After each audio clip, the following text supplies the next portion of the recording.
Mabuhay! Welcome to the country with 67 million internet users, the Philippines.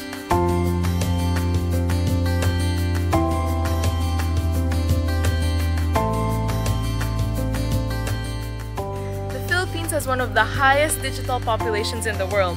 We spend an average of 9 hours and 29 minutes a day on the internet. We are connected. But, are we truly connected? Ayan! Ako po si Kiko, 7 years old. Philippines! Ito po ang aking nanay, tatay, kapatid. Pupunta po kaming doktor. Siya po ang aming doktor. Doktor 1, Doktor 2, Doktor 3. Siya po lahat. Nag-iisa lang po kasi siya. Ngayon po, ipapakita ko naman sa inyo ang aming dentista. Ay! Wala po pala kaming dentista.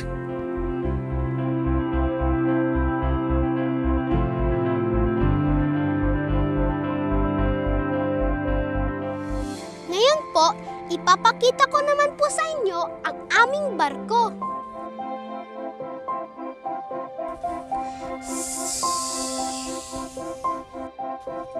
Kayo po, may barko rin? Patingin!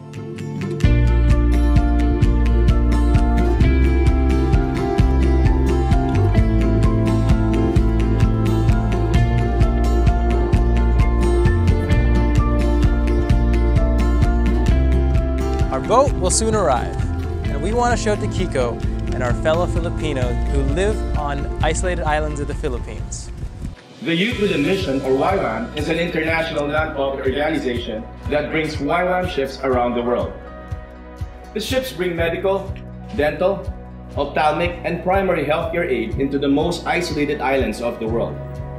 At ngayon, darating na ang YWAM ship sa Pilipinas to connect with our fellow Filipinos.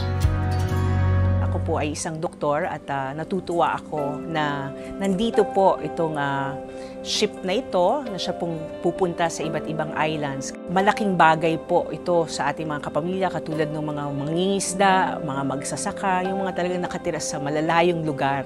Kung ikaw ba kailangan ng operasyon o ng healthcare, so kailangan mo pa ng pera para ikaw makapaglakbay at hindi mo alam kung saan ka titira pagdating mo sa Maynila. Malaking hassle para lang magpagamot. Kaya marami sa ating mga kapamilya ay nagtitiis na lang.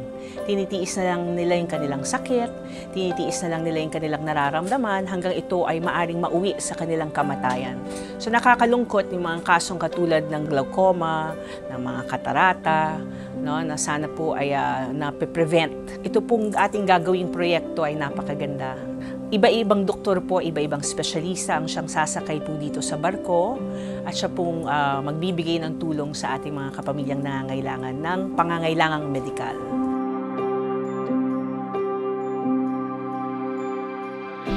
Let us turn this ship into a floating symbol of hope. A reminder that no one gets left behind. We can create the strongest connection in the world. That is human connection. With your help, there will be no more 7,641 islands. There will only be one. Kita-kita po tayo!